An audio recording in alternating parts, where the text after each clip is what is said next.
On September 10th, life was perfect. We had 2 kids, Bobby and Jeff, working up in New York, living up in New York. We were on a pedestal on the 10th.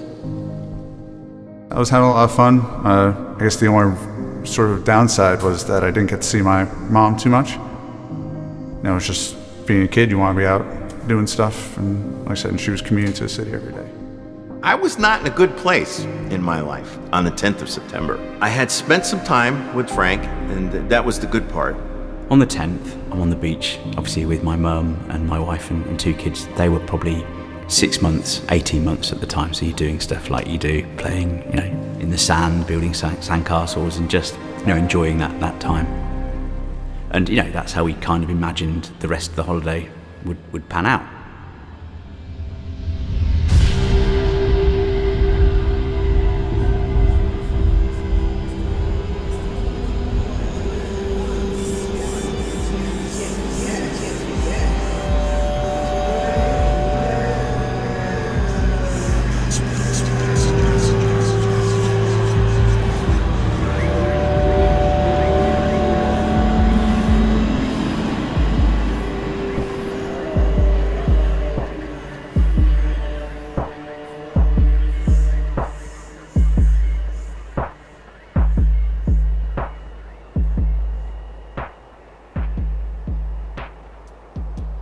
Well, prior to 9/11, I was involved in activism, United Nations group, and the idea was that we would work kind of like the United States on an international level. So when 9/11 happened and the subsequent change in atmosphere, it was really hard to talk about anything that made sense publicly because it was kind of a unilateral United States world that we were going to do whatever we wanted, and it was going to be violent, and it was going to be warlike.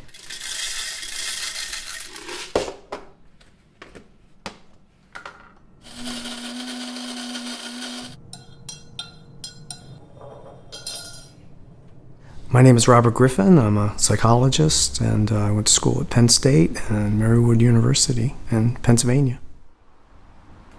Like most, I get up and get coffee and start to get to work.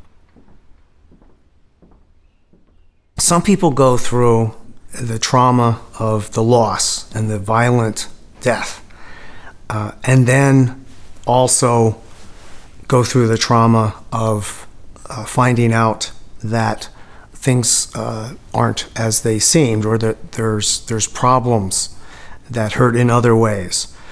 So the trauma initially is disorienting. How do we fit in the world anymore? Am I a father? Am I a son? I just got a text from Jeff. We have to be there at 10:07 tomorrow. Can you get the sugar, hon? Yeah.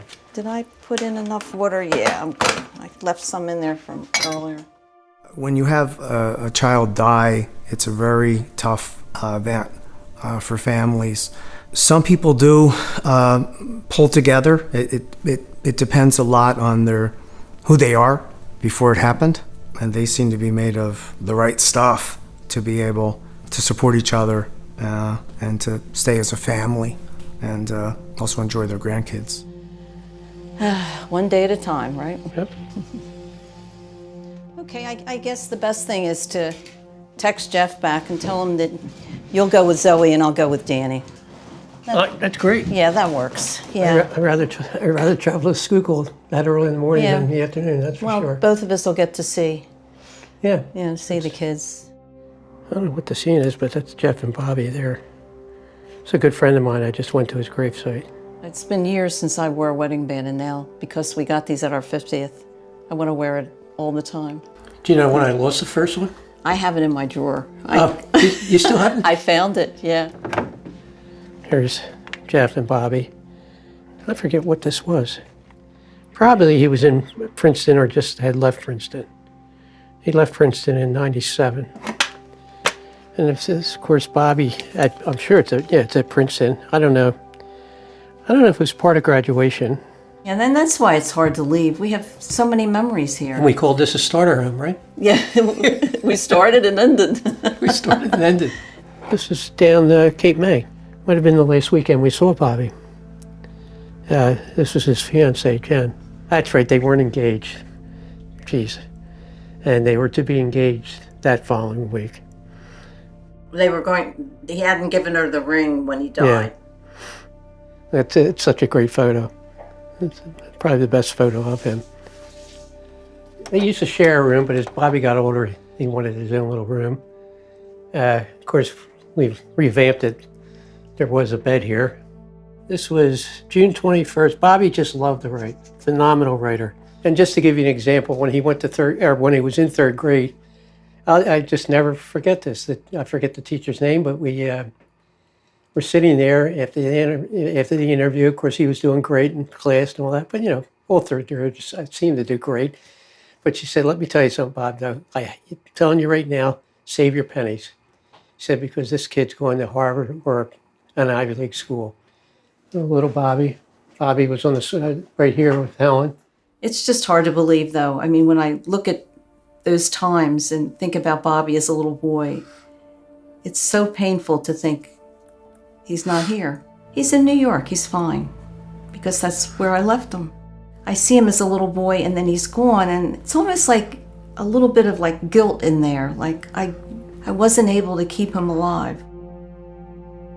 Friends said to me, "I can't believe you're still going up to New York." And we couldn't get enough of it, because that's what he loved. He loved being up there. I mean, a lot of people won't go to Ground Zero, but I just don't know how people can just walk away from it. You have to understand, not everyone can deal with that. I know I can't. I want to just think of Bobby as whole and perfect.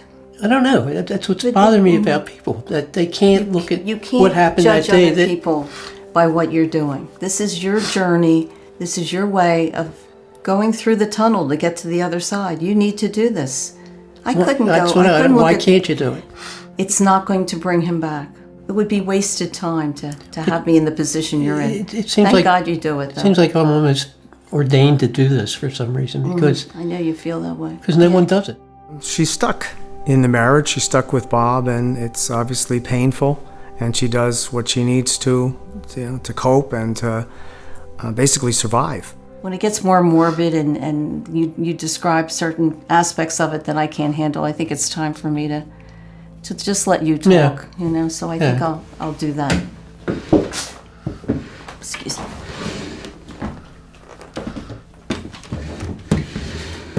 Okay. Catch you later. All right. So I will say about Bob McElveen is that one of the things that impressed me about him is that he has grown over the years, from what I could tell. And this trauma has kind of refined him. On September 10th, life was perfect. We had 2 kids, Bobby and Jeff. Bobby graduated from Princeton, working up in New York, living up in New York. We were on a pedestal on the 10th. Then September 11th came. Something hit the World Trade Center, huge explosion. We got a plane that crashed into the Trade Center. You saw an explosion at the Twin Towers. Yeah, there's a lot of calls. This is going to be the event of the century. Helen calls me.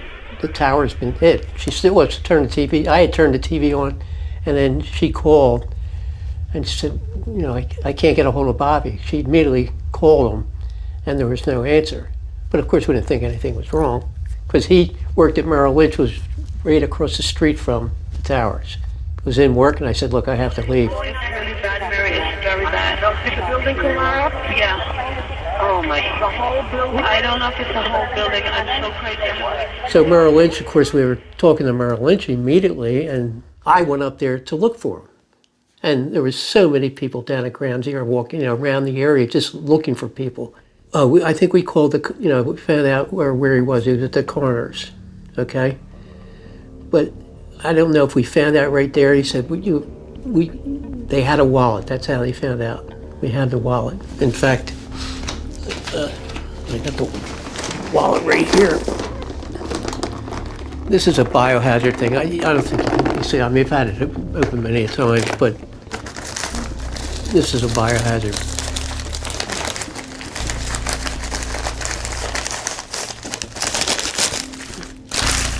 This is the wallet that they had. They had, in other words, we found out they had a full body, except for, and I'll show you what happened to him. but Wallet was one of them. Now, at that time, you could everything was fine. Everything's disintegrated in here over years. But I think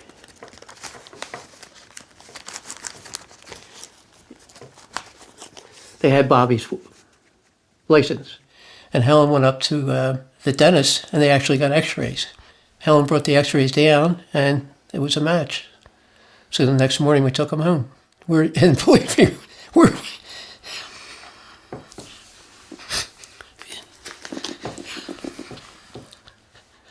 believe me, we're one of the lucky ones. Because so many people didn't get bodies. Nothing. And we actually got not a full body, but we got a body to take home and bury. And we're so grateful for that. Whose grief is it? Whose loss is it? In some way, the government has claimed the loss as their own. Folks were told how to feel, what to think about it, and it adds to their pain when it's used for other types of policies that have nothing to do with it. We went to war, and there goes the authority thing. I didn't believe it was necessary to go to war because of Bobby. I know Bobby would have said, "What are you, nuts?" And this, I can't give you an exact time of this. I think it was July 4th, but I've been to so many demonstrations over the years, and of course around the world, but I think this was in Philadelphia, and it was a candlelight type of thing. But again, I've been to so many of them. I just can't place it. I always wore a picture of Bobby. I haven't been doing that as much as I did before. He would have been 100% against the war, and I was. Helen and I were both 100%. Conflict is part of our nature. We have a way of identifying the us versus them, or the other. And so that leads to all sorts of problems where the other is not considered in there as fully human, because it's hard to get people to fight wars. People don't hate on their own. They have to be given a story.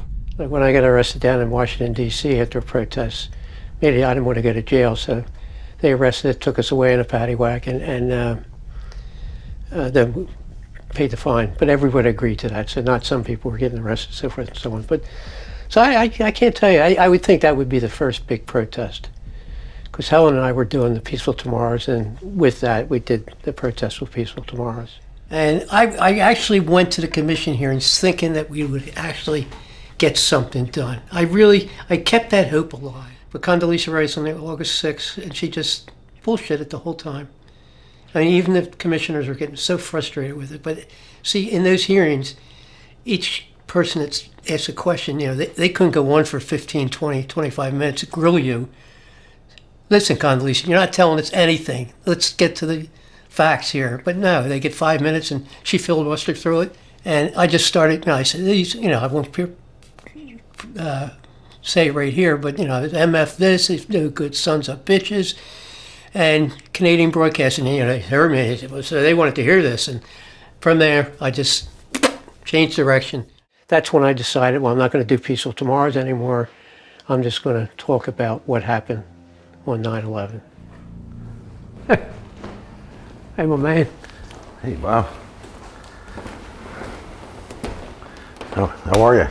My name is Tony Zambotti, actually formerly Anthony Zambotti, and I'm a degreed mechanical engineer. Are you still in the same place? Oh, yeah. Near Fort Washington? 40-some years now. 40-some, how long? Bobby was 2 years old when we went there. Wow. So he would be 46? He was 26 when he passed away. Yeah, so it's right, he's 46. 46 years old. Good memory, man. Well, I know he was 26 when it happened. I had to think about that. The interesting thing about engineering that I can say is problems, the way they're solved is it evolves. The solution evolves. You have a subconscious mind and a conscious mind. Your conscious mind can only handle so much at any given time. Your subconscious mind is a vast storehouse or warehouse of all your life experience.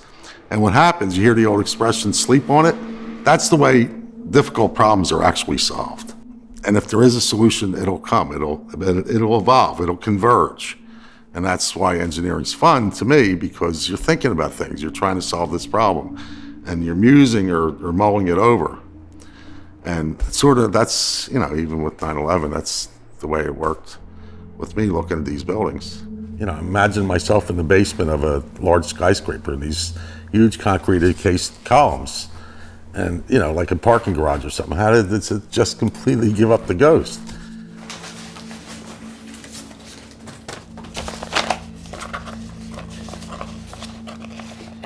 So this didn't happen until 2000, 2007, 8.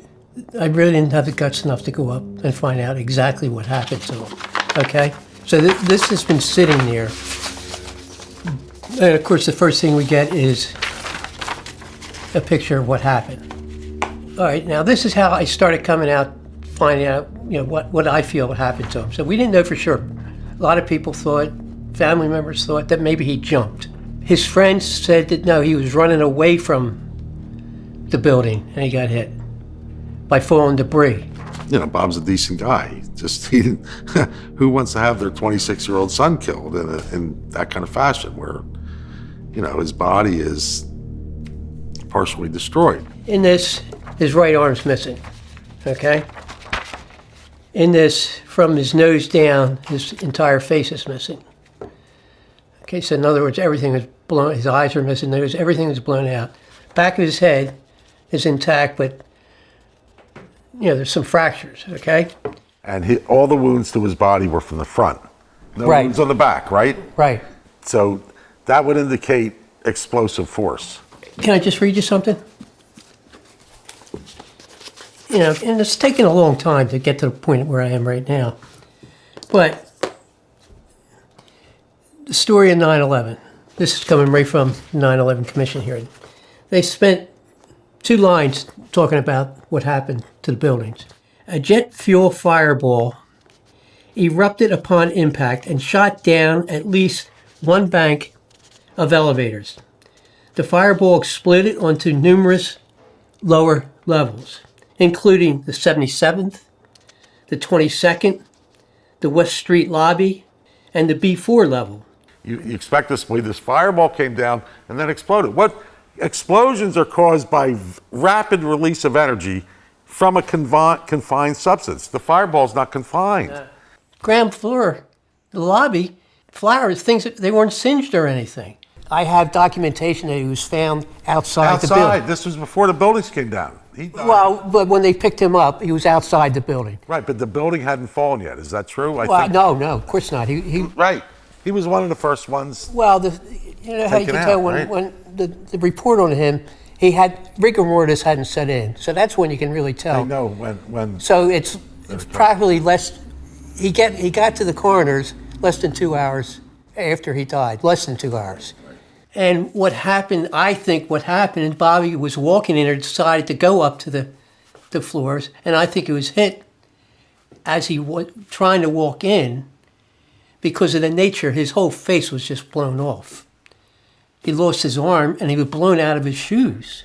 So with that, I stick by that story, but then I've gone so much further than that. Again, I want to know who killed him and why. Somebody said to me one time where a cover-up is only 6 inches deep. You imagine a big layer of concrete, but it's a mile wide. So unless you dig down vertically, you can't get under it. You can't see out to the edges of it.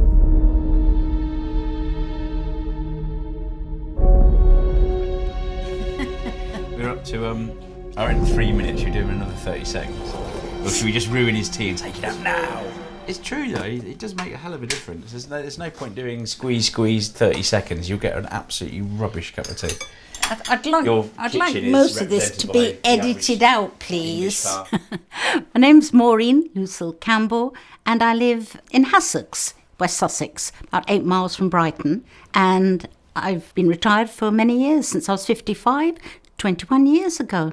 Probably only came in about 3 or 4 that morning. We were so hungover. Honestly. Hungover, and they looked I can tell because they look like criminals. Rob, you're still drunk. Oh, I know.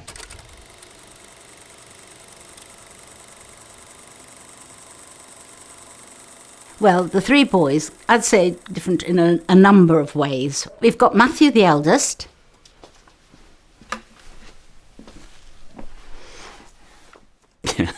Yeah, my hair. it's where I'm at right now, frustrated and pissed off with current events, but in particularly, my fight for the last 20 years. And so it's where I'm at. A little bit like this up to the system. Yeah, for the wake that we had, memorial with no remains. This was, I think, 30th September. Yes, it was. That to me is just a classic photo. My name's Matt Campbell. I live in the south of England, in a small village in Sussex. I have a degree in mathematical physics and a master's in applied mathematics, and I have a second master's in scientific application software. And Robert, the youngest one, was most like, we like the quiet life. And if someone said 2 and 2 made 8, we'd say, yeah, that's fine. We don't like confrontation and just let it go. Yeah, my name's Robert Benjamin Campbell. I live in Kemah, Sussex. This is in West Sussex. Rob was about 5 years younger than me. It was sufficient of a gap that in my head he's always the little brother. I had a good friend, Nick, who had his own pub. What we did is, for Jeff, we had his wake there. So all his friends, family, everybody came there. And what they did as a surprise for the family was they had a very good friend who was very good at doing paintings. And they did a painting of Jeff. And my friend was like Jeff a lot, if you know what I mean. Yeah, looked up to him. That's Jeff's James Bond moment. moment. Yeah, coming out the... I think he loved that, didn't he?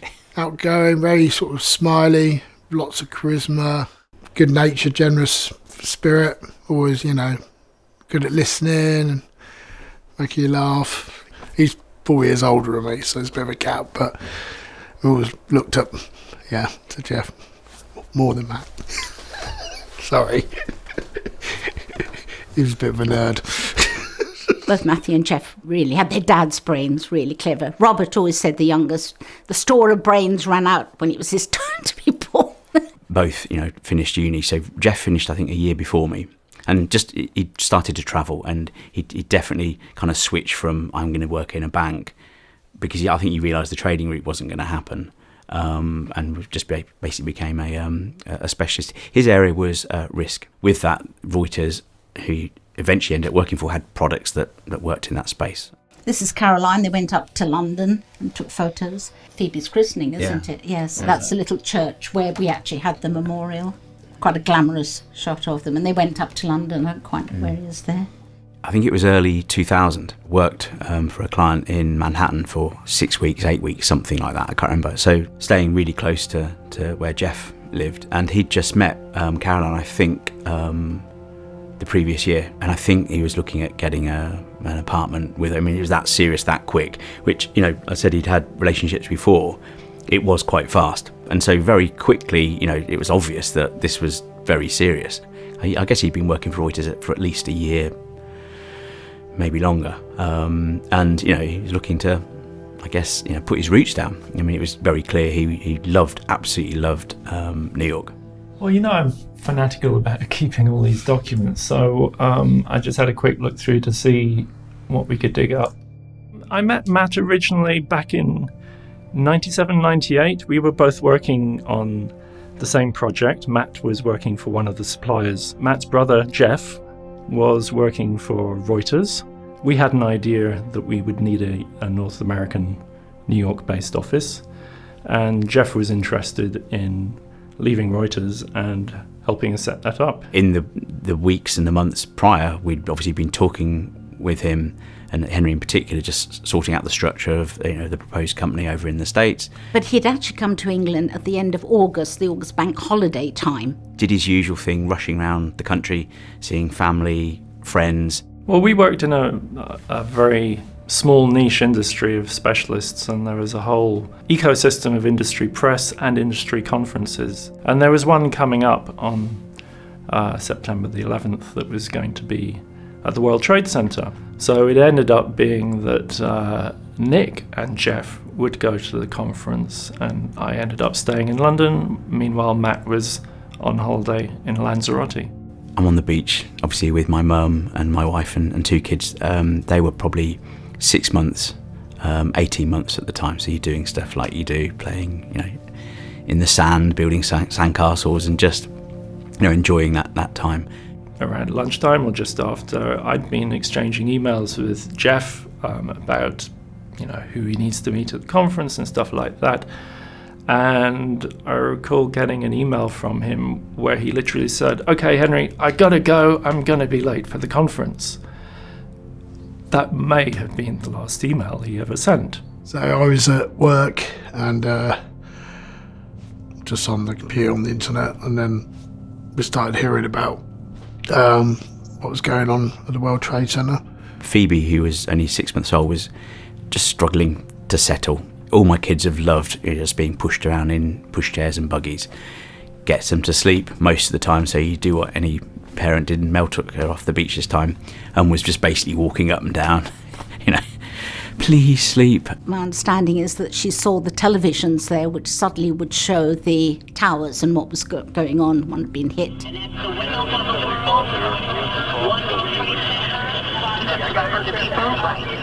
I think she may have come back and called Matthew. Matthew went up and I was on the beach, and then eventually Matthew said basically what had happened. Immediately, I wasn't that concerned. I mean, I knew Jeff worked for Reuters up in Times Square. You're well away from the World Trade.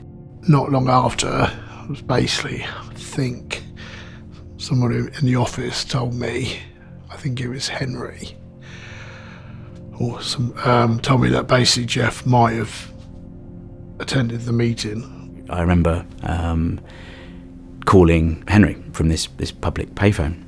There I am, seeing what's happening on TV. I've got seen this email from Jeff saying, "Henry, I gotta go, I'm gonna be late for the conference," which was at the right time for him to have got the subway downtown from his apartment and get to the conference. I didn't know what to say to Matt. I just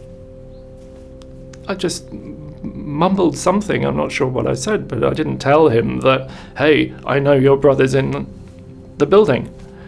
I couldn't. I mean, what would you say? Got through to Rob, and I remember him almost blurting out, "Jeff's in the tower," and I remember just dropping the phone.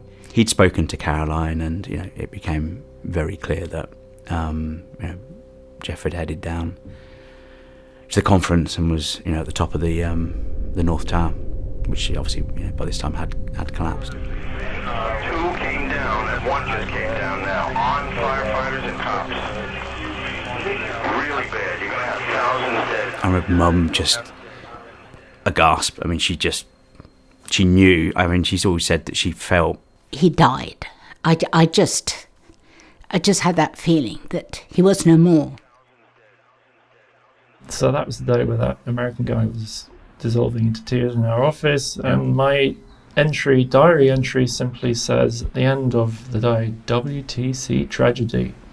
How straight-laced is that? Later in the day, it started becoming clear a few people who were due to be going to the conference were okay and found and known to be okay, but an awful lot of people were simply not being heard from.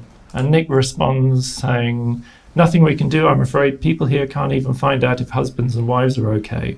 I had no idea. I mean, obviously, it's going on. You But haven't I seen had those no ones idea at all. This. You saw the Jeff email, right? Yeah. But I was copied on that, but I didn't see until a couple of days later. And I remember I used to mock you for keeping your diary, Henry. Your sort of hourly, blow-by-blow account of working. I don't remember exactly how long, but Matt continued to work for the company for a while. But the pressure and stress and a number of other factors meant that he just took leave of absence. That got formalised sometime later as, okay, Matt's left, he's not coming back to the company. I kept in touch with Matt, and we would talk about stuff and share views about things. And I think he started looking into what had happened with a bit more interest, weeding through all of the mad, crazy theories put around on the internet. You get taught in the movies and stuff that there's been a crime, it's going to be investigated, you're going to go to court, and you're going to get truth and justice, potentially someone held accountable for it. We've never had that with 9/11. There has been no examination of the events of that day in court. We have the 9/11 Commission report as an investigation, but nothing to that legal standard that we all know, whether you trust it or not. It's what normally happens. So Matt is a very interesting man. It's going to haunt him if he hasn't moved on. I can't see that he's ever going to let this go. Hey, Matt, hi, how are you doing? Ian, how you doing, mate? You good? Yeah, not too bad. Yeah. So what's new since we saw each other last? Apart from my hair. Your hair, yeah. I wasn't going to say anything about that, Matt. Well, you haven't got any, so. I see you're wearing a rather, 9/11. Well, it's the rather 20th cool t-shirt. anniversary coming up, isn't it? So, yeah. I did maths at university. At university, I did slightly unusual. I did maths and then I did applied social studies, masters. You know, it was sort of ideal, really, for to make somebody suspicious about 9/11, because the maths told me that there was something terribly wrong with the energy equation, what we'd call the energy equation of the towers. I also had my social science background, so I knew how easy it is to brainwash people, basically. So people wrote in after our ad in The Guardian saying, oh, you know, we don't agree with this. And I wrote a letter back, and normally you wouldn't expect they'd just bin it. They'd think, well, we've got his money, we'll bin it. But actually, they ran it. Journalism, you know, if you're anti-establishment or suspicious of the establishment, journalism is very, very hard to make a living. And I figured out that freshly roasted coffee should work well. We started off with just a homemade coffee roasting machine on the street corner, and then, you know, it's got bigger, and I'm approaching retirement, actually. So if you know anybody out there who wants to buy a coffee shop in Notting Hill, you know. So this is the full size? That was a full page of the Independent. It's bigger. It would have been bigger. I was going to say, yeah, because was it a tabloid then, or was it still a broadsheet? In those days, it was still a broadsheet. Yeah. But when we met, when we first met, I remember it clearly, Matt. I've got a hazy memory because I thought it was that very first reinvestigate 9/11 meeting in about May 2013 or April 2013. I mean, one of the most important things that happened to the 9/11 Truth Movement was that Matt Campbell turned up. Go back a bit. In 2004, because we as a family had brought back repatriated remains through English law, you have to have an inquest. And I just started to think, a little, you know, light bulb moment. If I repatriated Jeff's remains, would that force a new inquest? That's exactly what politicians have been saying to us. Can you find a victim? And then you showed up, you know, and I thought, this is fantastic. You know, we finally cracked it. Ian had some contacts. We ended up arranging a meeting with Michael Meacher. He was a Labour MP, not my MP, but he'd been a long-term sceptic, very cynical about, you know, what the US government had been up to and other issues with the narrative. And when we had a private meeting with him, he basically said, this destroys my reputation when I do this. Very supportive. I mean, he basically said, whatever I need to do to help you get your brother's inquest reopened, you know, get in contact. And he basically, you know, said, use the remains. You know, it's a big part. No, so we had a death certificate issued towards the end of October. And then around December, I remember both the press but also the police liaison officers telling us that we were very, very unlikely to get any remains of Jeff because his bodies had been vaporised, which, you know, in hindsight, it's a really strange term to use. It was actually from the chief medical examiner. There's literally no trace. A significant number of people. It's utterly, utterly horrifying. Obviously, you know, plenty of bodies had been found, but I think due to the degree of fragmentation and all the rest of it, and obviously what they knew they had, I think it was a day before Mum's birthday in June, and I think she got a call from, you know, our police liaison officer. Some of his remains had been identified, and the piece in question was a piece of Jeff's collarbone. And I thought, Jeff is having a laugh on us. When he was 6 months, we went on motor rail. It's a long story, but it jerked and he was thrown on the ground. At 6 months old, he had a green fracture. Oh, don't forget my broken collarbone when I was 6 months. So, but you know, it went from an undertaker in the States. It then got delivered to an undertaker in the UK, and then it was released to us. It was in a little casket. I didn't know what to do with it, and so for quite a few years, it just sat outside my office on the top floor of my house. In 2004, Mum got another call from the police, and this time 3 of his remains had been identified. They were small bone fragments. I remember one was from his thigh bone, but they were small. And so we had 4. Another lot came over, and that actually was his scalp. Bit of his scalp, bit of his face, bit of his jaw, his ear, just, recognisable, It wasn't burnt, because my fear was that, to be in the flames. We were told by the police liaison that there was good chance that he could just be vaporised, or whatever the term is, when there's just ash. At the World Trade Center, sir, on the 106th floor, there's no injuries, but the people on track, they don't have to fear. We got it. Okay, so, the very first inquest was here at the West London Coroner's Court. And anyway, out of the 67 British victims, 10 had actually been identified. They basically created 10 different inquests, but it's like a joint inquest or inquiry that they held. Only 2 of the 10 victims were represented by family members. At the time, I didn't know that all of the 10 inquests were done in an hour and 45. I've listened to the audio, I've got the actual transcript, official transcript. And they spent probably no more than about 3 or 4 minutes talking about my brother's life and what was found. And it seemed incredibly short that, that's his moment of an inquiry and justice into the events surrounding his death. After the inquest, a couple of weeks later, I think Mum just got a formal letter, which is, it's basically the conclusion that the coroner drew. The impact into the North Tower of American Airlines 11 caused the subsequent collapse of the building, and that's how my brother died.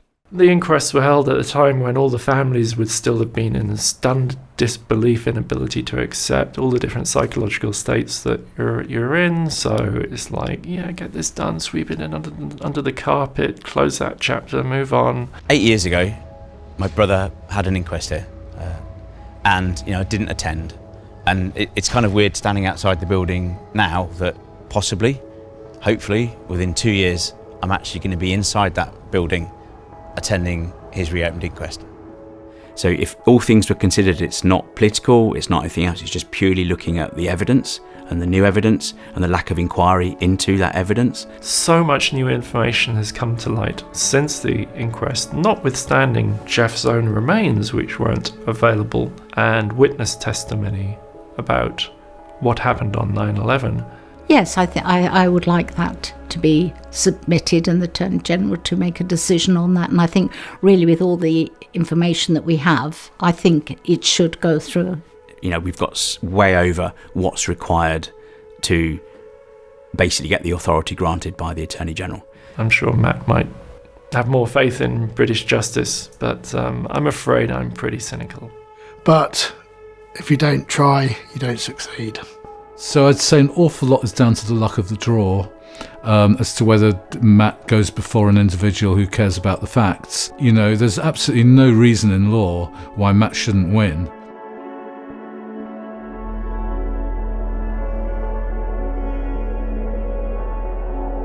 My name is Drew De Palma, and I'm the director of operations for an engineering firm in New Jersey.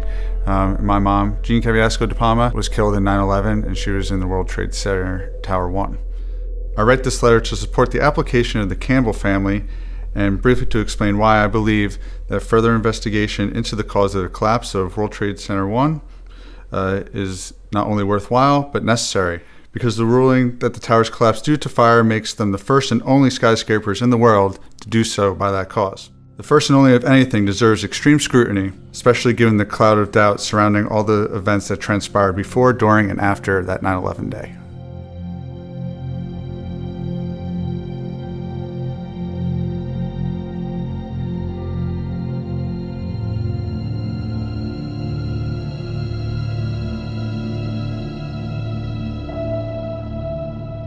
We're at the 9/11 Memorial. This is the town I live in. I didn't live here when my mom passed, but it's a nice remembrance, and I'm glad my town has this for all the people that were affected in this town. I've been part of the town's Parks Committee for about a year now. and we actually just ran a fundraiser to help raise some funds to upgrade the playground equipment. There's a balance beam there now that kind of stretches the playground. You see benches all around the park, pretty much everywhere, and that's what most people donate. But I think we have enough benches. I want some, kids can enjoy. So Drew doesn't really talk about his mother as much as I'd hope. We met in '04, and he told me a little bit about everything, but we only really talk about it on the anniversary. But this is something that he has been involved in the last 2 or 3 years, and I feel like this is closure and almost a catharsis for him. I started going down the rabbit hole, doing a bunch of research. I was fine. I got a little angry for a little bit of time, but now I'm pretty much at peace with everything. Drew is, as you know, lost his mother before he was fully grown. He's an example of someone who's been able to weather the loss at a very inconvenient time that was too soon, and somehow managed to make himself an adult and a father and a husband. This picture was taken in Miami, Florida. It was Jean's 40th birthday weekend. It was a lot of fun. It was something that we always planned to do when Jean turned 40, and we actually did it. So my husband calligraphied this for me. It is actually something that Jean sent an email. She didn't write it, but it was an email that she found, called "From Me to You," to several people minutes before the towers were struck. She was trying to get her life together, and this was maybe something that she was reading periodically to help her, reevaluate her life. And divorce was a pretty rough time for my mom. It hit her really hard, just emotionally and physically. But I felt at that point in 9/11, she was actually in good physical health. She started working out more. I guess when you have big life changes, you go one way or the other. She was exercising more. She loved biking. So she was bicycle riding. She was losing weight. She was definitely happier for sure. So that's kind of a bright side that, I always hope when I go, it's at, a peak of, happiness as opposed to the latter.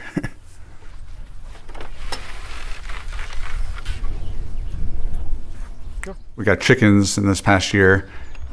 They provide us with breakfast every morning. The kids love handling them. Some chickens are more social than others. Probably no. So I couldn't be happier here. They definitely have different personalities, though. Chickens aren't as dumb as you would think. They actually understand. Maybe up to like 20 words or something I read. I don't know if that's true or not, but I like animals, so.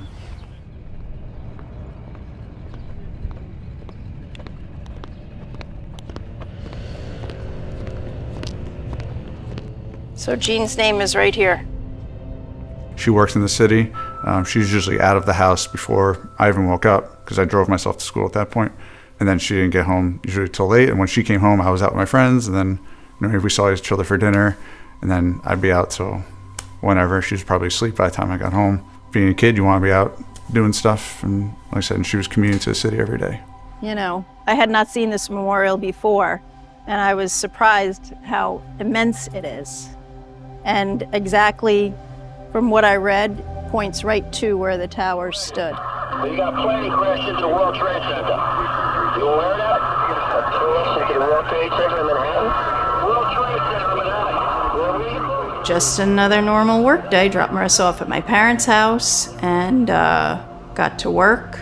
I don't remember the exact time, but my principal came knocking on my door and took me into the hallway and said that my mother had called and wanted me to go to her house. So I was walking through the halls, and there's just a lot of commotion going on. I had no idea what was happening. And then they called a meeting for the whole school into the gym, and they kind of explained what happened. The principal explained that planes flew into the buildings that Jean worked in. 2 World Trade Center, we visit people in the building, they need medical attention. Second alarm now being transmitted to number 2 World Trade Center, reporting an extension. My mom works there, so it's just like everyone else that day. If anyone knew anyone that worked there or around there, they were on the phone. And so I kind of went into numb mode, I call it. You know, I just like didn't have any feelings. And she asked if someone should drive me home. And I said, no, I'll go. And I drove home just totally focused. And when I got there, you know, you just keep seeing those same pictures of it's all we had at the time was those pictures of the planes flying into those buildings. And we went home, and I wasn't a smoker back then, but that day I sure as heck had a cigarette. I called their high school, and they had already left.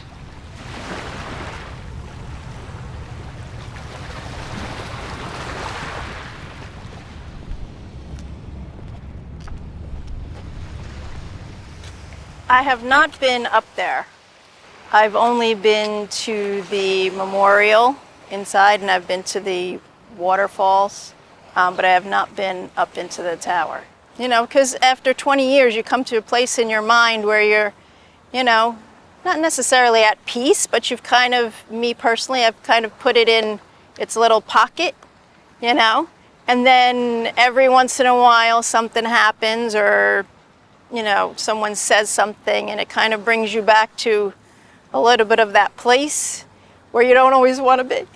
The next day, though, my two brothers and my sister went into the city. I stayed home with my parents and Marissa, and they took pictures of Jean, and, you know, people were just trying to find people that could find their loved one.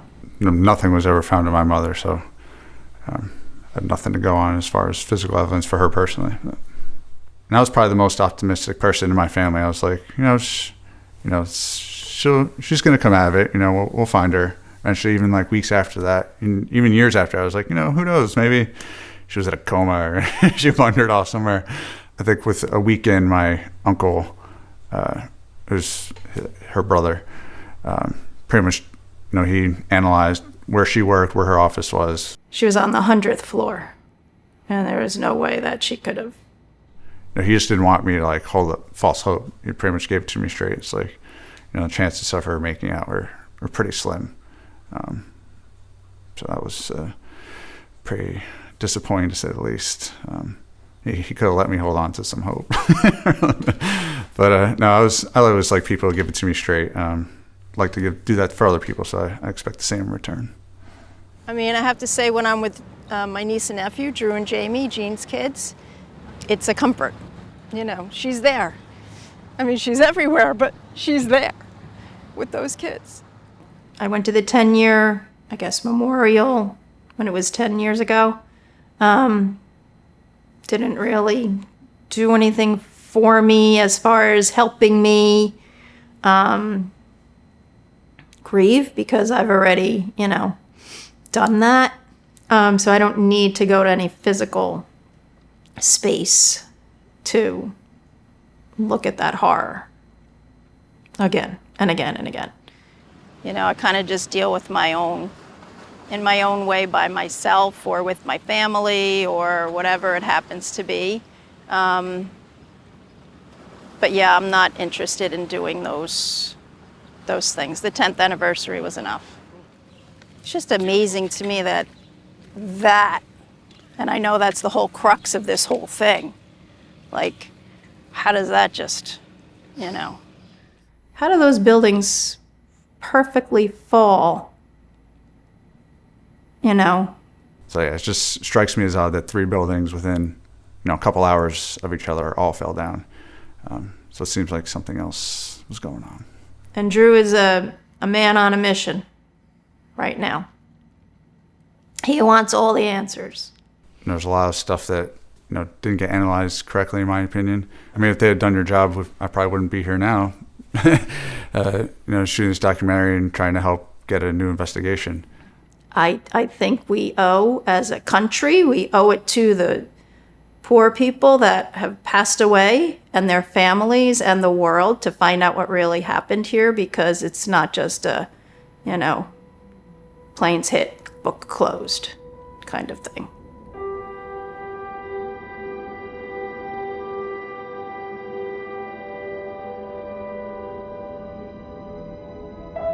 From the time I was a little kid, I was building things. I was always trying to build something.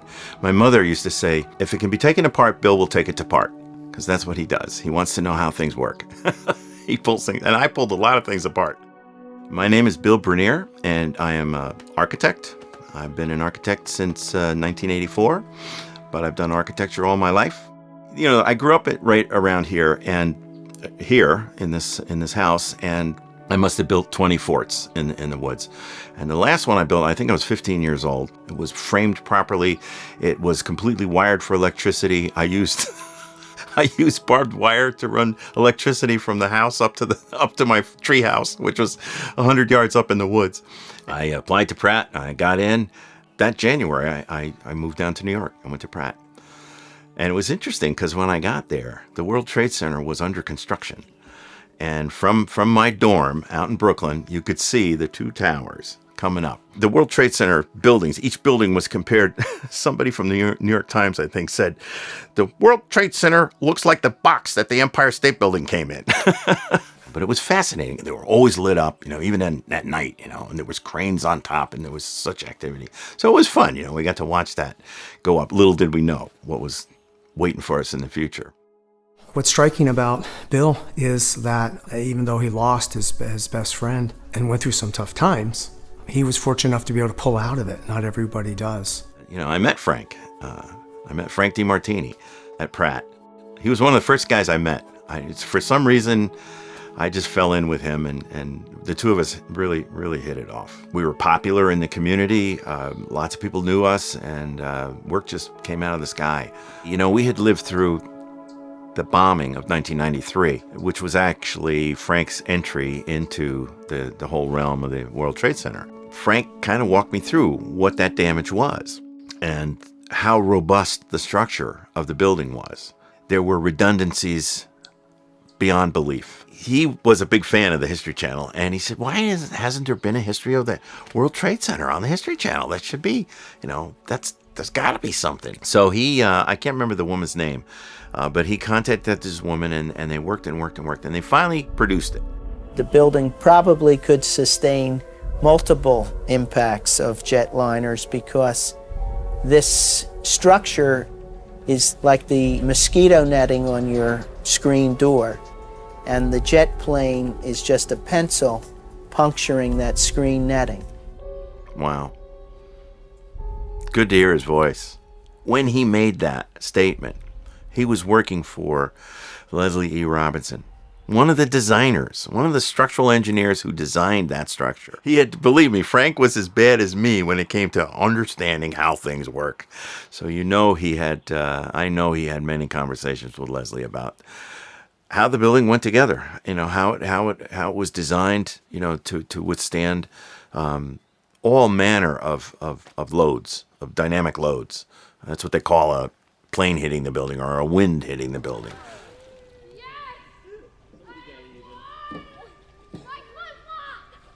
My kids were asking me about 9/11, and it's really hard to talk about it and explain it. And I was curious to what they pick up on, and is it a scary thing? I can't believe it's almost 20 years. I can't either. It seems like yesterday. I was not in a good place in my life. I had spent some time with Frank, and that was the good part. I had lost my job, and my marriage was not in a good place. I was down and out. There was some excitement in my life because and I was nervous because Frank and I were about to go into business together. And it was funny because Frank, for the longest time, had tried to get me to help him get out of the World Trade Center. My day-to-day life was going down to this high-rise in Long Branch, New Jersey, and working on an apartment. And Frank was going to work at the Trade Center. I was an early riser, and I got up at 6 o'clock. It was about an hour and a half, hour and 45-minute drive. And as I came around the corner off of Route 80 and onto I-95, that's where the World Trade Center comes into view. And the North Tower looked like a chimney. So I dialed up Frank, and it went to voicemail. And I dialed him again, and it went to voicemail.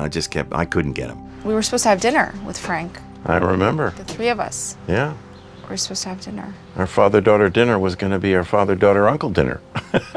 I panicked. I just continued south and went to Long Branch. Went to the job. When they told me that the South Tower had collapsed, I was shocked. I was like, that's impossible. Yeah. Get ready for the big one. The tower just collapsed. The whole thing collapsed? Yeah, it's collapsed. What do you mean the whole thing just collapsed? Collapsed. I'm watching it live. I didn't know what to think of it. I really didn't. We all everybody went into shock. It was just the most bizarre. I mean, it was like an out-of-body experience. And I was just consumed with worry about Frank, and I didn't even think about Nicole.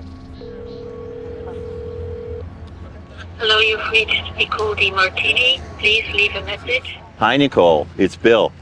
Hey, listen, I'm up in Fort Greene Park trying to find Frank's bench and his trees. And there's a bench nearby, but it's dedicated to people who passed away from COVID-19. Thanks, Nicole. And he used to live right up this street at 11A, South Elliott Place. But we planted trees just like these. They were just like these, because there was nothing left of the people that perished, I think Bobby McIlvaine, at least they got his body. He was one of the very few. Most people just disappeared. From the Prison Ship Martyrs Monument, when you stand at the base of the monument, you can look out. There she is. Hi, Nicole. Hi, Bill. How are you? I'm good. How are you? We didn't put in a bench. They didn't allow us. They were very strict. They were like, we can't put in a bench. Do you remember exactly when that was that we did that planting for Frank's memorial? Yeah, maybe 2003. That's what I'm thinking, the spring of '03. Big pine trees that are right next to the tennis court. Across the walk. Yeah. Yeah. I see them now. Yeah. And they've planted some new smaller ones now that have fences around them. Exactly, yes. So there are a few more that were planted later, right after that, and they didn't really take good care of them. Yeah. This is for Frank too. Wow. Yeah, the crab apples were for Frank too, but it's got some fruit on it. say hi to Shelley. I will. Well, we're here, and this is it. This crab apple is hers. That pine is his. And that spruce was one of them. I mean, it's not everybody that can say they got trees planted in one of New York City's most famous parks in their honor. The guy that Nina was trying to convince at the Parks Department was very strict. He said, Frederick Law Olmsted never designed the park to have benches all over the place. That doesn't make sense to me. But anyway, it was the excuse that was given. It's almost like the excuses that were given to us as to what happened to those towers. Just excuses. I didn't really start to think about the mechanics. Here I am, the guy that likes to know how things work. I didn't really start to think about that for 5 years. Straight ahead. I'll never set foot in that Freedom Tower. That's not my cup of tea. I call it the blood building. A lot of people died to put that there. Unnecessarily. But I took my books, I took my toys, I took my tools, I took my grandfather clock, and I took my car, and I left. I came up here. I put everything in storage, and I moved into this little cottage here, and didn't know what to do. I didn't know what to do. And this is where, in this cottage, is where I found architects and engineers for 9/11 Truth. And I look at it as this is what I do for Frank. This is what not just for me. I mean, it's a lot for me. And Frank is gone, and nothing's going to bring him back. He's history. When those explosives tore that building apart, it tore the people apart too. So the saving grace is that Frank didn't feel a thing. He just disappeared. Because so many people didn't get bodies. Nothing. And we actually got not a full body, but we got a body to take home and bury. And we're so grateful for that. Hundreds of parts they would get from the body, and they just said, I don't want it anymore. We can't take this anymore. They would get, every week they get a call. We found, an elbow, we found a thumb or something. And we have a relatively sound body that we got to take home. And that, we went home and buried him a week. So it was Tuesday a week after 9/11 we buried him. Or it might have been sometime that week. Our dogs are already out there, so I go to Bobby, put the flowers in there. And that's, I've been doing that for 20 years now.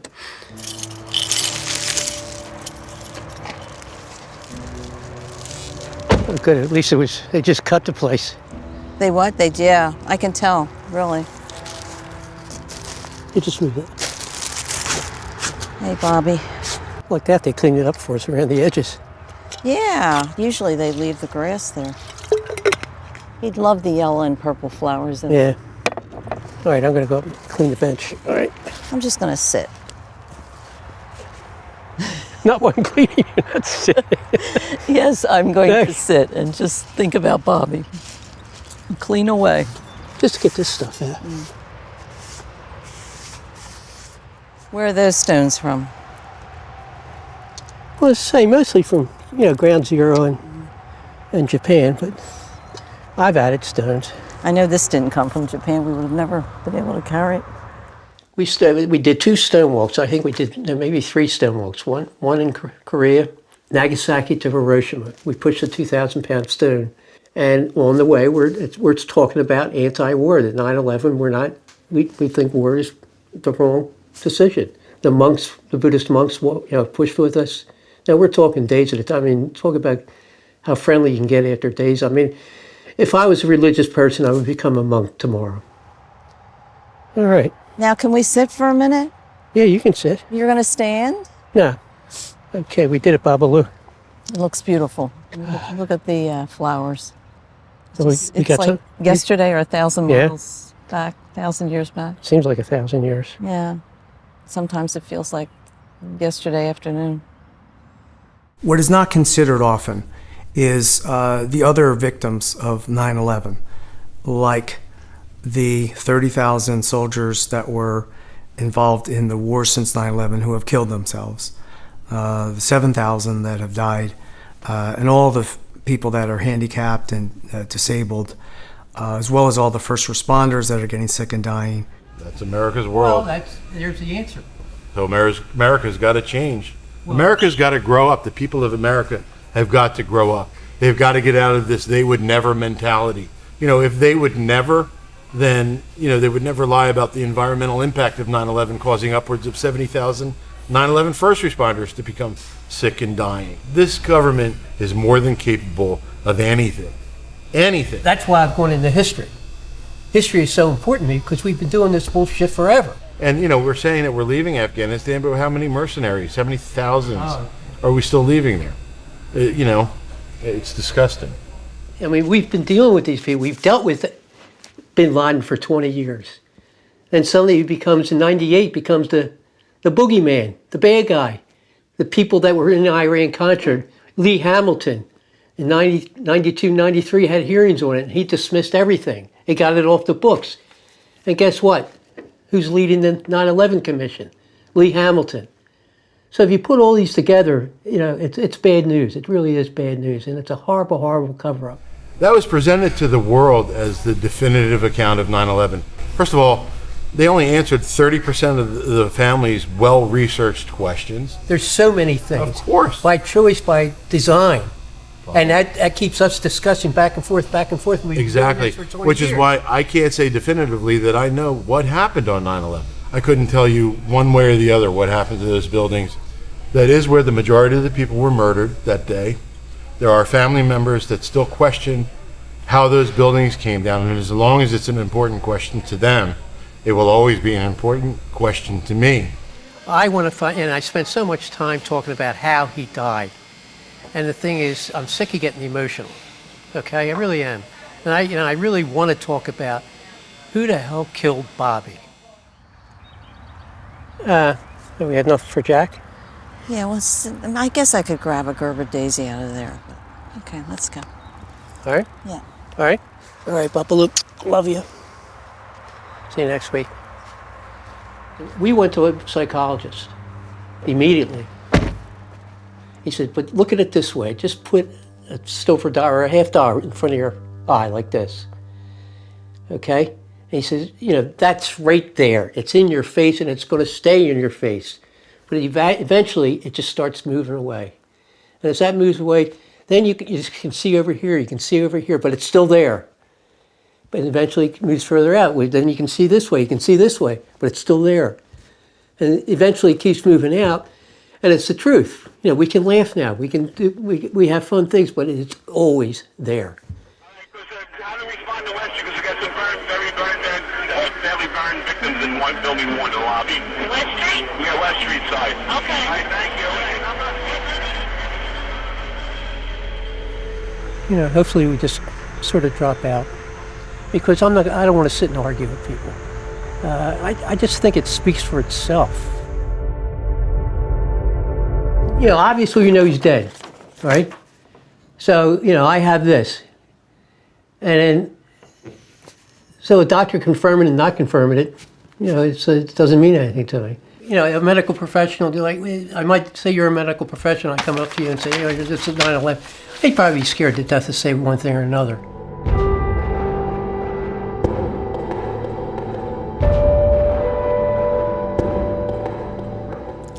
Cyril H. Wecht.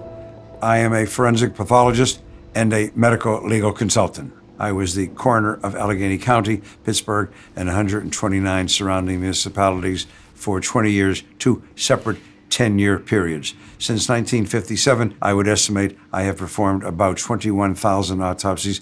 I have reviewed, signed off, or supervised on about 41,000 other autopsies. When I was asked to review the Warren Commission report, it was in August of that year that I pointed out that the president's brain was missing. Others knew about it, but no one had said a word.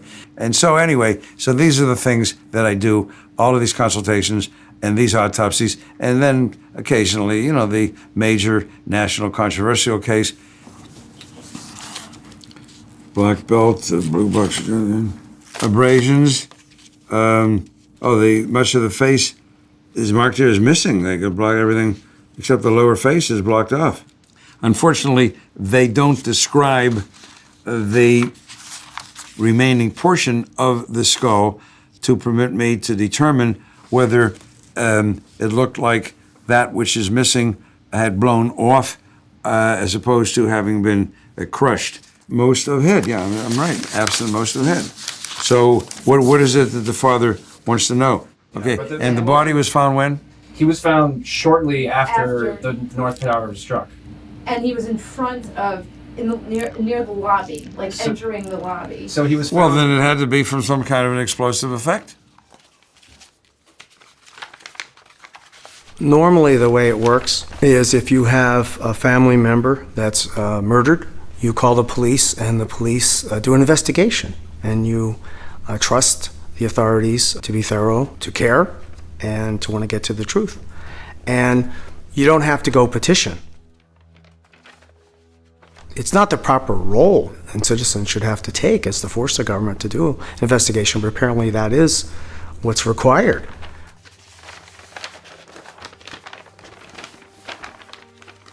All right, another day. Here, come. We're at Point Mountain Reserve, and every 9/11 I go for a hike to remember my mom. It's better for me, instead of going to a church or memorial. I just like to be by myself, with the ones I love, and that's how I deal with things. I've been to the site a number of times. I've never been to the museum. My sister invited me. I really have no want or need to go there. I find it probably mostly depressing. She confirmed my suspicions. She said it was great to do once, but probably would never do it again. 20 years is really just a number. I know for most people who don't deal with it every day, 20 years is a big deal, but it's the same thing year in, year out for me. Having kids and not having my mom here has been pretty tough. I just really wish my kids had a chance to meet her. And there's not many people I feel that are willing to do what I'm doing right now, just to kind of say keep the victims' memories alive, as well as hopefully get down to the bottom of things. I think we need a more sense of community in this country, and I think 9/11 did that for a little bit and then tapered off.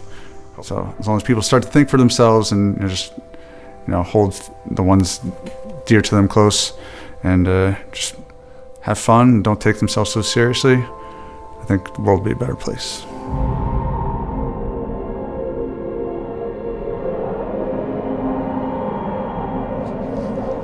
We're going to get some flowers in London, aren't we? I've got them here. Have you got them with you? Everything ready, yes. In that little bag? Yes. It's going to bring it in. You know, so here's a random thought. Yes. We call it 9/11.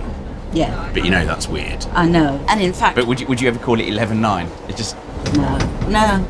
Does it have a significance, 20 years? I mean, it's just one of those things, it's like... Well, so different to any anniversary, it's kind of... Yes, but of course. For anything. It could be wedding anniversary, it could be, it's a strange thing to give. Why does the 19th anniversary have less importance than the 20th? It's time now. We will be arriving into our next station, Gatwick Airport.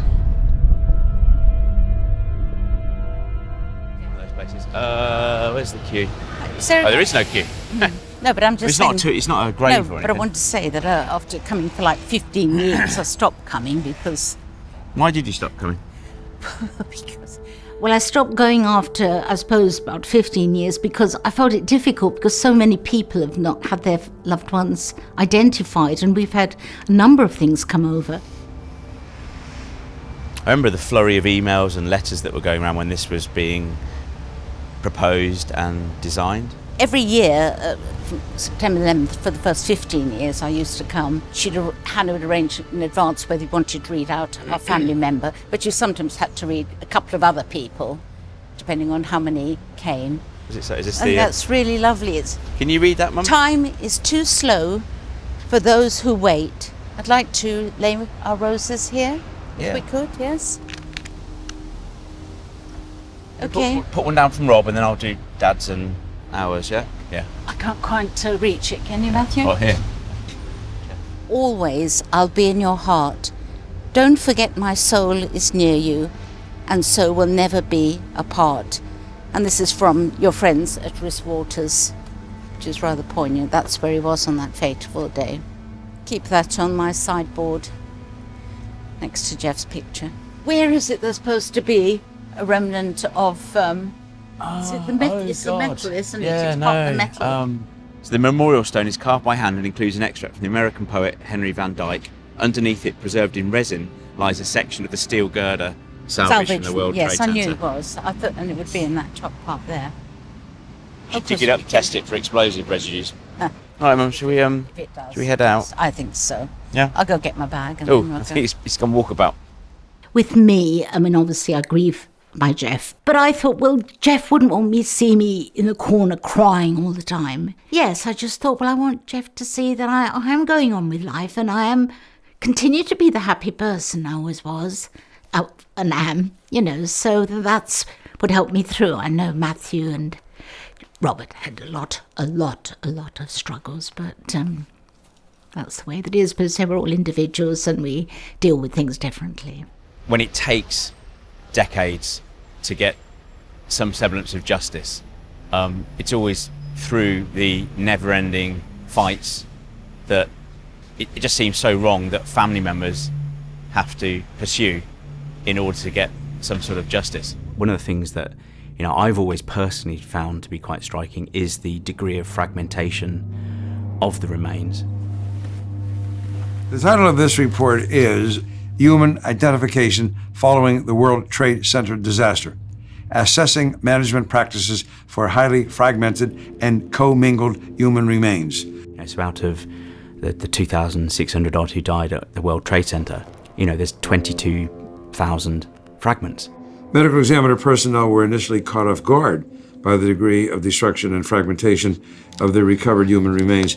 5,000 of those 22,000 fragments are smaller than an inch. It's 1,100 and something people have not been identified.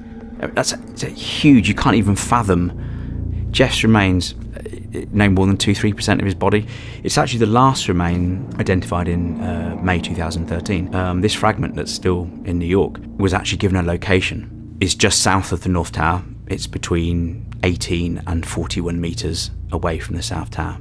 Okay, it's not the kind of 200 or 300 meters distance that some remains we found. There's a horrendous map that I think the fire brigade prepared, and they tag whether it's a civilian, firefighter, etc. But there is one that just tags human remains, and it's awful. You've got the 2 footprints of the towers, and there's just this huge spread of remains that were once people. Okay, we know the steel beams were propelled out with huge forces, but the actual physical stuff that I care about, people and my brother, were ejected outside of the footprints, and it's so unpleasant thinking about it. But I've since read a lot that has been published about the search to try and identify people. Is this concept of commingling? The explosive force that blew over fire trucks and peeled stone facades from buildings also disintegrated human bodies, turning bones into flying shrapnel, the tidal wave of debris that carried human remains blocks away, depositing them, in some cases, on top of buildings, also fused soft tissue into bone fragments. And that basically means the impact of the force of the explosion, not just the pancake collapse, whatever, has actually mingled remains into my brother. And so the only explanation she could give me was they couldn't get a clear single DNA match in those remains. So I just got this horrible vision of other people's remains being removed from my brother's face. It was just, That's not going to happen from crushing.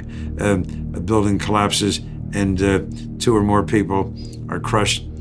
I can't envision a situation in which the soft tissue of one victim is hurled with such force as to become embedded into, attached to a bony fragment of another victim. I can't envision that. And one of the things I always pondered about is, okay, there's all this massive degree of fragmentation. Some people, nothing found at all.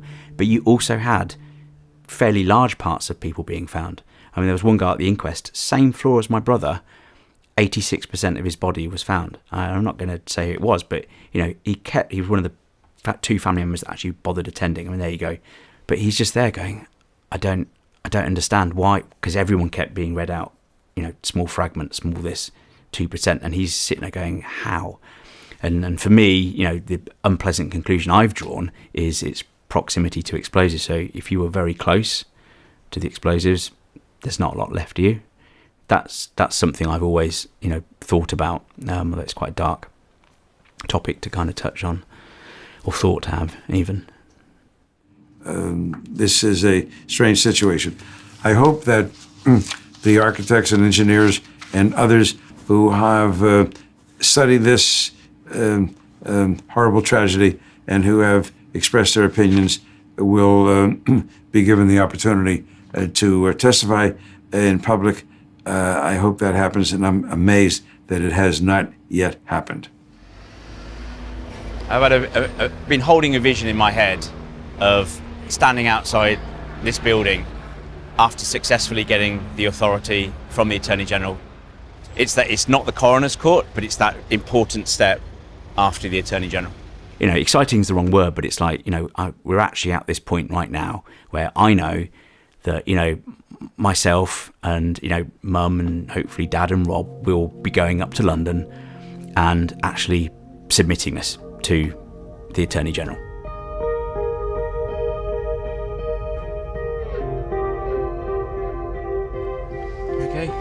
Do you want to wear your hat now, Mav? No, You do. Are you gonna wear a hat? only for the photo. Here we go. All right. Do you want me to sit in or you sit on the edge? Jimmy?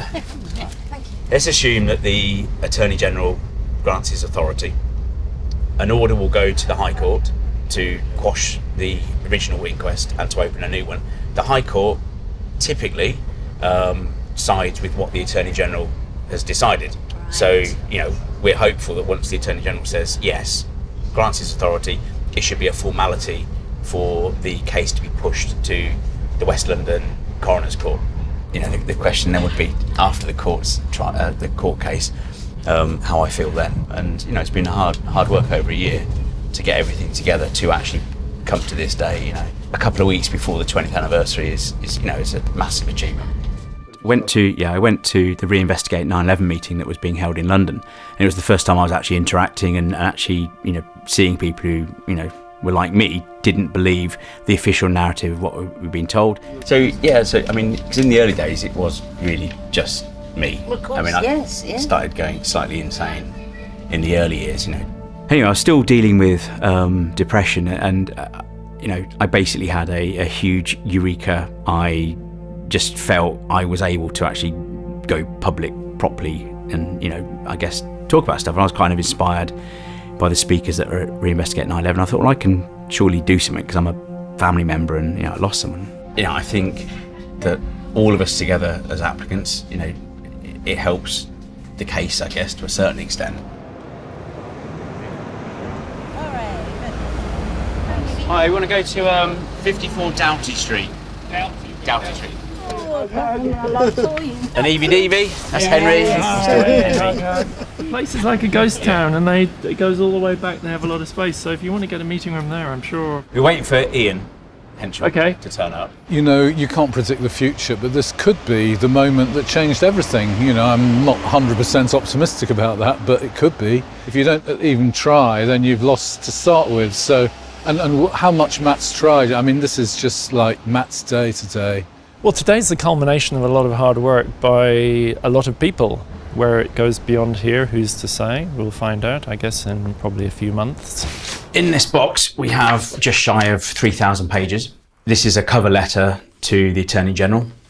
Eyewitness statements from first responders who were there when, you know, the 3 towers collapsed. You know, these first responders who are willing to support our application, but also in court, prepared to be cross-examined as witnesses.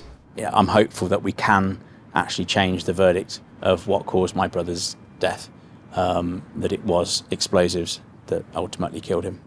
If the senior coroner at the West London Coroner's Court looks at our application, decides it has enough merit to reopen my brother's inquest, he can sign that consent order, and it will speed things up tremendously.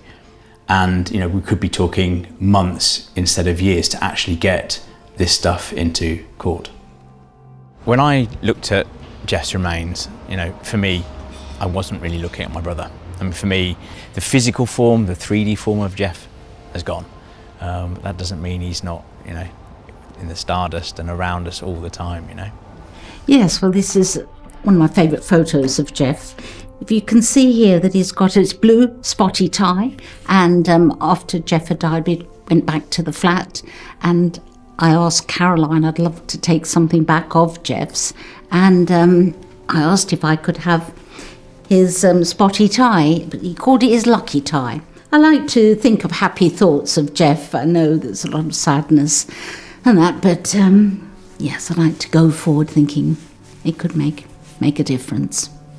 He worked in London, I think it was the Abbey National, and it was the time when there were bomb scares going off, and in fact at Bartleycard we had various drills and things like that. And he said to me, do you know, Mum, you can just be in the wrong place at the wrong time. Always thought of Maureen and the three boys. And in fact, I've been a lovely bracelet from Matthew and Mel with the 3 signs, 3 stones from the 3 boys. And if anyone asks me, you know, how many children you've got, I always say 3.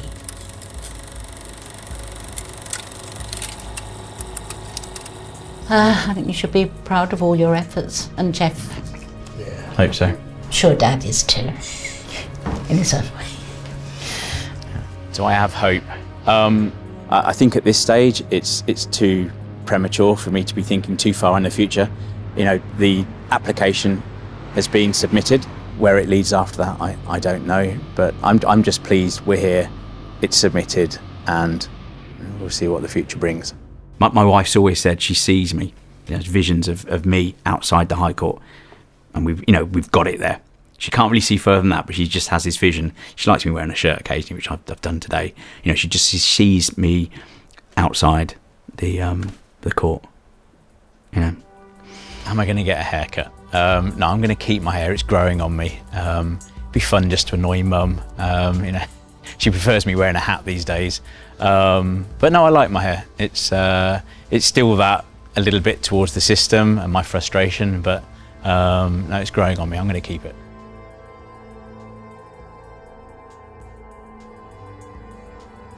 How should I put this? Yeah, of course governments lie, it's their job. But it makes you very cynical about the world. In my view, quite rightly so. Our country took the wrong tack. They didn't investigate 9/11 thoroughly, and I think it's caused us to live in fear of something that we didn't fully understand. I can't remember who said it. Somebody said, World War III will be fought with the most incredible technology, with the most incredible weapons of war. And World War IV will be fought with sticks and stones. And I believe it. Thomas Merton had a phrase that he coined called the unspeakable. Evil, so awful and almost unimaginable that it defied the ability of words to capture it. It's a void that exists even before uttering the unspeakable. Well, the void would be not talking about 9/11, that if we don't deal with it, then we can't correct it. The story can only last so long, however enduring this seems, that lies always need protecting. The truth doesn't. When the dust settled, the glass and the metal, lies devastated, the screens still echo, every mind in America engulfed in fear. Let me start again, right? God, this is like fucking outtakes, it's ridiculous, right? When the dust settled, the glass and the metal, lies devastated, the screens still echo, every mind in America engulfed in fear. Welcome to the aftermath, the future's here. It was a September morning when everything changed. Ashes rained from the towers, Pentagon in flames, lives gone in a flash, loved ones and strangers. The fear of a boogeyman, a new world danger. They sold a safety, lied us into a war. Spy on your neighbors and lock your door. It was written, did PNAC have a plan for us? Lies in the White House, who can you trust? Evidence gone missing, bones and steel. Families want answers, the truth will heal. So much disinfo and outright lies. 2 decades later, and we ask why? Why was Tower 7 left from the report? Why, despite all the evidence and science ignored, we insist this purposely skewed the facts, smelling like a cover-up, a treasonous act. Unspeakable. The lies and deception, why the neglect and the truth is in question. The lies and deception, why the neglect and the truth is in question. The lies and deception, why the neglect and the truth is in question. The lies and deception, why the neglect and the truth is in question. Unspeakable. Do you mind this being, well, frankly emotional? It's great to feel peaceful. Everyone wants to feel peaceful, but I can't do it anymore. But I'm able to balance it. I'm angry. I'm always angry. I'm angry at this country. I just want to try to do the right thing. That's all I would say. 20 years later, do you feel safer? Old towers gone, new skyscrapers, Homeland Security, the Patriot Act. Sold us into war, so I'm not making it back. Wasn't about Bin Laden or keeping it safe. Money, power, and oil leading the chase. Color-coded warnings keeping us awake. 24/7 news cycle making us hate. Became us against them. Every Muslim suspect, his trust runs thin. NSA spying on us, this just in. Any freedoms you have, yeah, that must end. It's the new norm. Panic on the dance floor, the barrel's still warm. Terrorist threats screaming loud from the horn. So stressed out we didn't have time to mourn. Unspeakable. The lies and deception, why the neglect and the truth is in question. The lies and deception, why the neglect and the truth is in question. The lies and deception, why the neglect and the truth is in question. The lies and deception, why the neglect and the truth is in question. Unspeakable. Never really exposed my feelings publicly like this in this venue. But I'm doing it because I want to.